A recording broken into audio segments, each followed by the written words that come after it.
Hello, I'm Tim Harris. This is Julie Harris, and this is Real Estate Coaching Radio. That's right. So make sure that you hit the subscribe button so you won't miss any future episodes. Thanks again for popping by. Hit that like button, and don't forget to leave your comments and questions so we can get right back with you. We will. Thank you for continuing to make our podcast, Real Estate Coaching Radio, the #1 listened to podcast for real estate professionals in at least the United States. And let us know what you think about this video. Leave your comments below. Thank you. 3, 2, 1, and we are back. And we are starting a new podcast series. This is going to be over 4 days, maybe 5. We'll see how it goes. You'll see how it goes. It's all about negotiating. Now, we have talked about negotiating a lot in the past in this podcast, and obviously it's a real drill down focus in our Premier Coaching program, which, by the way, if you've not yet joined Premier Coaching, you can do so for free. Just go to premiercoaching.com, or if you'd like, you can just text Premier to 47372, and you can join Premier Coaching for free. But what we've realized from all the communications we get from you guys on a regular basis is that a lot of you really don't have a clue, and it's understandable, frankly, how to negotiate. Why?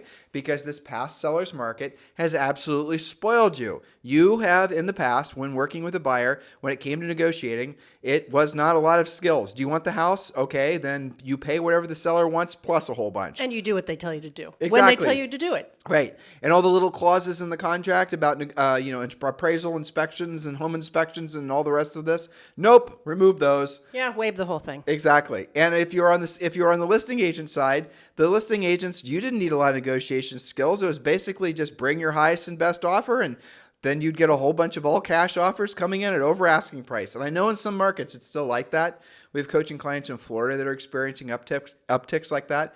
And here's another little advanced coaching lesson for all of you. Even in 2007, 2008, 2009, I mean, Julie and I have been in real estate since the mid-90s, but we've been through 4 major housing corrections, nothing like the one in '07. But there were still pockets of housing in every community in the United States that were still selling as if it was essentially a rabid seller's market. And that will always be true. There's lots of examples of areas where there would be like a whole community where there would be essentially a buyer's market. And yet there was one neighborhood with maybe like 100 houses. And if, say on the one section of that particular neighborhood, those houses would sell for list price, even sometimes more than list price. At the same time, the world was trying to convince all of you that everyone is going to give up home ownership and start living in caves. You guys get it? So there's always going to be real, fantastic seller's market, even in markets where it feels mostly like it's a balanced or a buyer's market.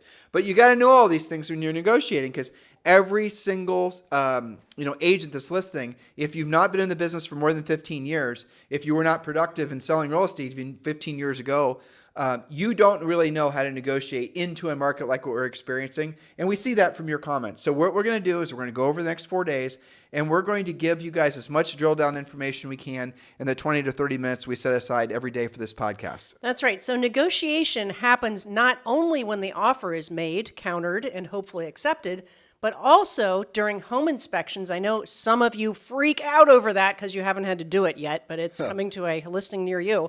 Also during home inspections, appraisal issues, defending your commission, that's a negotiation, and many other times before your clients finally make it to the closing table. I will say also, Julie, that negotiation actually starts in a market like this.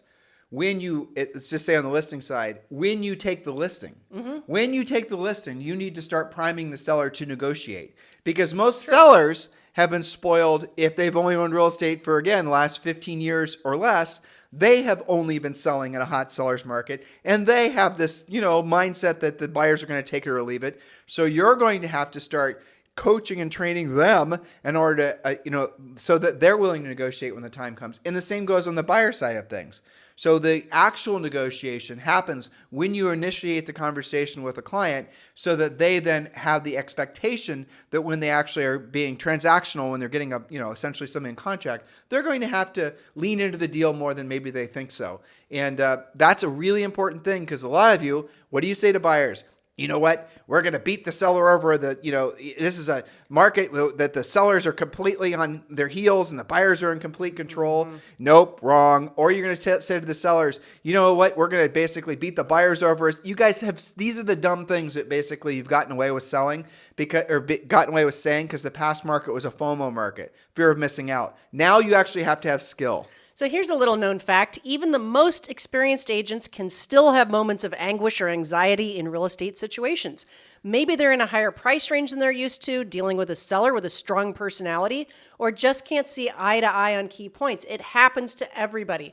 Newer, inexperienced agents dread running up against a tough negotiator, that could be another agent, or your own client, a buyer or a seller just won't seem to budge, or an agent that they can't seem to communicate with. So let's everybody write down what even is negotiation. The definition of negotiation is the following: the process where two or more parties with different needs and goals discuss and find a mutually acceptable solution. It is not the bludgeoning of the other side, making them cry, getting them to hang up on you, faking them out, or other obnoxious non-tactics. Avoid this language and beware of agents or clients who lead with these types of conversations. So the following strategies over a 4-part, maybe more, we'll see how many bonus points we roll out, right?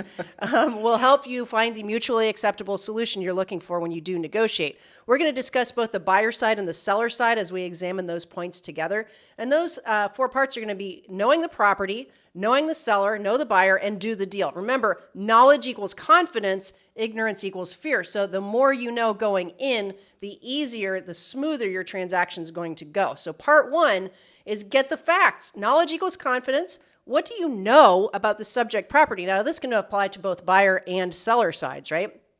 So know all you can about the subject property.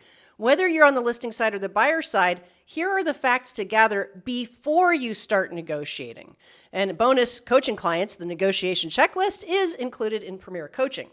Now, Mark Twain said, quote, "Supposing is good, but finding out is better." So we can rely on him. But also, Julie, your points about actually doing homework on, knowing what you're dealing with prior to actually dealing with it is something, again, that agents have never learned how to do or thought they had to do because of the nature of the previous market. You want it, you better, write a contract, wherever the seller wants, plus. And on the seller side of things, you knew the house may have been supposed to be listed at $650, but the seller wanted $750. You listed it, and guess what? It ended up selling for $825. You've been spoiled. Again, I'm not trying to belabor this point too much, but you've got to set aside the expectations that any of the things that you've done in the past to get deals in contract will work in this new market. And here's the real thing I want you to think about. When it comes to negotiating, when it comes to working with your buyers and your sellers, when they see you're taking a professional approach, when when you're following Julie's notes here and you're actually showing the client that you're actually doing homework and you're actually making the effort to make it so the outcome is positive, they're going to remember that. They're going to respect that. You in their eyes are going to instantly be elevated to a status that will make you their realtor for life. They will make it so they'll send you referrals. These are the little nuanced differences that make it so that you truly can become the agent that you've hoped to always become because of, guess what, skills. That's right. So point number 1, again, we're talking about knowing as much as you can about the property. All of today is about the property. So point number 1, read all of the MLS description, including extended comments and agent comments. And if you're the listing agent, make sure you're putting in those comments where it's necessary. Many times the listing agent will actually state exactly what it will take for the seller to consider your offer. If not, call the agent and find out what the seller's priorities are. Don't assume that it's just the price. And if you're on the listing side, buyer agents, you're about to love me. If you're on the listing side and you're not answering the phone and you're not talking to a buyer's agent and you're not answering questions, you're not coaching those buyer's agents how to write acceptable offers, you are not doing your job. The seller expects you to do that. 5,000%. Exactly. And for you guys to be ignoring the calls from the people that are bringing the offers to purchase the house that you have for sale, if you ignore those calls, you're not going to not only not represent that seller, but you're probably going to end up essentially not getting the best offer on behalf of your seller. Thus, you are being incompetent at your job. Don't be lazy. Yes, and I know the buyer's agents are loving you right now. Biggest complaint they have about listing agents. All right, number 2, notice if there are any details listed like not FHA approved, especially on condos, or seller financing may be available, or seller to contribute up to $5,000 towards buyer's closing costs or points, or as is, those types of things. Okay, not FHA approved. What does that mean? There's an FHA approved list. That's right. So really to sort of put that in a nutshell, usually it's on condos where it is only FHA approvable, which is usually a smaller down payment and more lenient ratios and all the rest. Usually you can only do that if there's not a ton of rental properties in there, that it's not mostly investor owned. And I believe it's 22%, 25%, something like that. Now, here's the thing. Not all listing agents know this, and No. they haven't had to for a long time. So make sure I would even go to say on that, if you are selling any condos or, townhomes, to find out, to ask that question and to find out before it's too late. Those of you in California and Palm Desert, Arizona, other places where there's land leases, oftentimes owned by Indian tribes, you've got to be knowing whether or not the land lease is going to have enough time on it so the person can get a mortgage. For example, if you are purchasing a condo in like a lot of Laguna Beach, believe it or not, you're going to see that there's land leases that went for 100 years. But guess what? We're down to the final 25 years on some of those land leases. You will not find anybody that's going to be willing to loan money on a property that has less than 25 years left on the loan. Well, they might do a 5-year loan, but they sure as hell aren't going to do a 30-year loan. You guys get it? And they're not going to do it with a low down payment. Because what happens is the property, remember Tim and Julie saying, don't build your castle on land you don't own? Well, guess what? There's a lot of real estate around the United States and the world, by the way. A lot of Europe is on land leases where they have done just that. They've built these, Julie keeps on literally. talking. Yeah, houses, condos on land they don't own. So you will make your house payment, all those expected, all those things. And then you have a land lease payment where you're paying some family that's owned that land for 1 billion years, most likely. And I think in England, Julie, almost all the land leases are owned by, now it's the King of England. Yes, that's true. Yeah. So the moral of the You story. think your HOA is tough? You have to use the white color of paint. You remember that. that royal family has owned probably for thousands of years. Well, now okay. So it's we're crazy. going to have to tip our hat to our nerddom, okay? Yeah. So when you're in London and you're seeing or look at pictures, you'll see these pictures of these They're like row houses. row houses, right? Brick row houses that are all, we'd call them condos, right? Or townhomes. And they're all painted white. Well, every one of those that's painted white is owned by the royal family, and those people are on land lease. And so they might own the real estate. I said it wrong. They own the people owning them own the real estate, but the royal family owns the actual ground that the real estate sits on. You guys get it? Yes. So you got to know this. Otherwise, you're going to be writing an offer on something, and maybe most likely the listing agent doesn't even know, because a lot of listing agents aren't experienced in this market either. And you're not going to ever be able to get a loan approval on it because it's on a land lease. There is a list. You can get it. If you do not work with a Fannie Mae, Freddie Mac, Lenders can find FHA lender, you need to find one that is approved to work with those government loans so that they can essentially pre-qualify all your buyers, and then they'll also give you a list of the properties that are not FHA approved. That's some advanced coaching, trying to avoid you guys the heartbreak of working a long time to get a property. Now, what if you're going out on a listing appointment and you don't realize that your condo is not FHA approved, or if it's on a land lease? You have all these cards stacked against you before you even take the listing, and the seller just happens to forget to tell you all the reasons why the property will never sell. You just wasted your time and you've wasted your money. You guys get the importance of having the facts, skills. That's right. Point number 3, run the history, or archive as some MLSs call it, on the property. Also, search Zillow, Google, and even YouTube to see if it may have been a for sale by owner prior to being listed. This search should take you about 5 minutes or less, but it could mean the difference between winning or losing. You need to know the history. Is this a house that the seller's been jockeying around up and down the price range to see what's going to stick? Did it expire 2 or 3 times? Did they try and sell it on their own for 2 years previously? You've got to get the facts. Well, you heard what Julie just said. Go back in time. Run all the history since day one when the thing was a lot, as much as you can, right? And find out, have they tried to put it for sale before? Because sometimes what you're going to see is a seller who is, maybe the market is, maybe they're elevating the price, or maybe they're lowering the price. But don't just assume that you have all the answers. Maybe the reason that was listed before and they took it off the market is because they made improvements to it. You guys get it? Or maybe they had it listed before. For whatever reason, they lost their motivation. Maybe they were going to build, and for whatever reason that didn't work out. But now they're in contract again on new construction. And then, by the way, this goes back to knowing how to pre-qualify. And now they're really truly motivated to sell. You guys get all this? Which could explain a price reduction or something like that. So point number 4, find out the days on the market so far. Is this a fresh listing, or has it been on and off the market previously? Has the price been raised or lowered? Has it been pending before and gone back on the market? What caused that? Inspection problems, appraisal issues? It's okay to call the listing agent and find out. And again, to Tim's previous point, listing agents answer those questions. Okay, so there's the ball of wax right there. Yes. Again, my mind is firing off, right? If you, listing agent, have a house that falls out of contract because it had a crappy inspection, and your seller now knows of the problems of the house that they did not know prior to the inspection, they sure as hell better update the problem. The property disclosure form, right? Yes. They better update the property disclosure form. And if they don't, and you knew it wasn't updated, you will be held liable. Well, there's something to know. Okay, how about this one? In certain types of mortgages, and you're the one with 14 real estate licenses, so you'll remember this. Yeah. If a house is appraised, I think it's Fannie Mae again, Freddie Mac, right? The appraisal stays with the house even if the deal falls out of contract. So if you put a house in contract for $650,000, the buyer basically is going to get FHA approval or FHA financing. It goes through the appraisal process.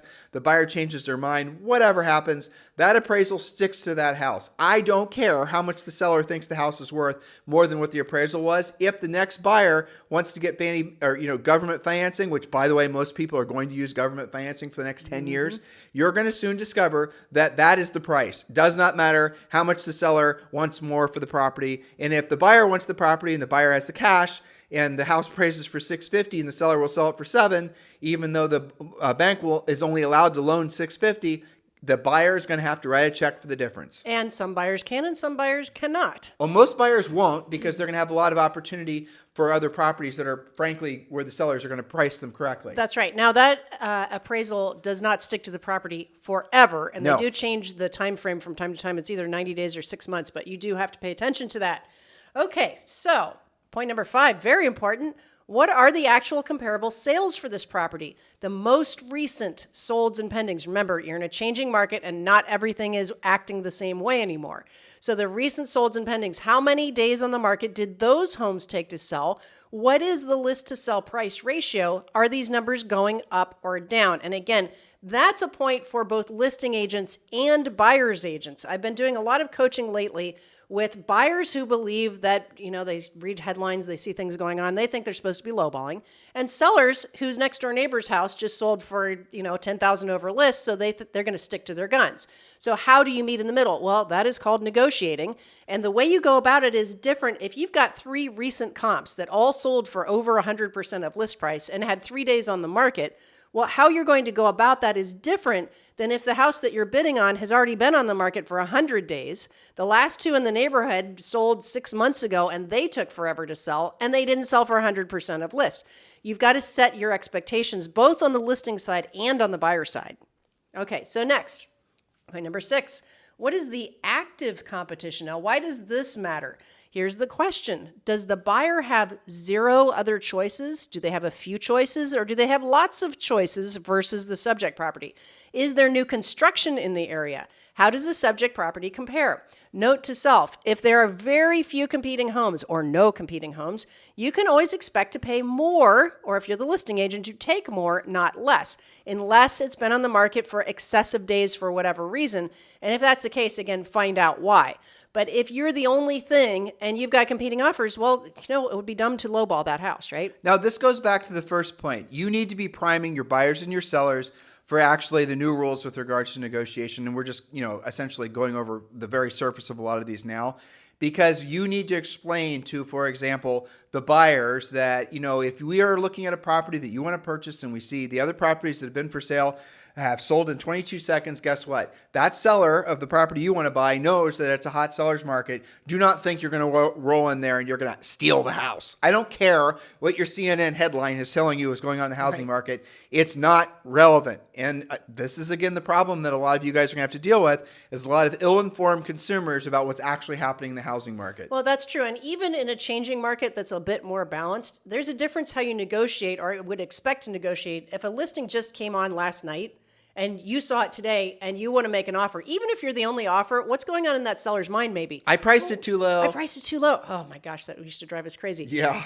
Oh, if we're already getting an offer, we must need to take it. Well, let's put it on the market for another 2 open houses and see what happens, right? And remember, on the listing side of things, you're going to run into sellers like that. They're going to be all, Yes. Julie and I are just looking at each other kind of, grimacing, because we suffered through some sellers like that when we sold real estate. Yeah. And we suffered vicariously through, sellers that a lot of our coaching clients have had. And the sellers don't realize what they just did is win the real estate lottery. Of course, their greed bone is being tickled, and now they're being aspirational with their pricing. True. But tomorrow's listing might have been on the market. Maybe that seller's frustrated because they had a few nibbles. They waited too long. They should have taken an offer. Now it's 4 months on the market. And you know what that seller says when you write an offer that's pretty reasonable? Just get it done. That's what they say to their listing agent. Well, right? this is definitely true. We talk about this in our coaching program. It's not quite to the point where it's a buyer's market. It's a balanced market in most of the markets, but almost always the first offer you get, the first viable offer, I should say, almost always that's the best offer you're going to receive. Waiting doesn't help. Now, I will give you guys this as a little kind of, frankly, a mental Rubik's Cube that Julie and I do not have the answer for. Inflation is going to screw up everything with regards to pricing.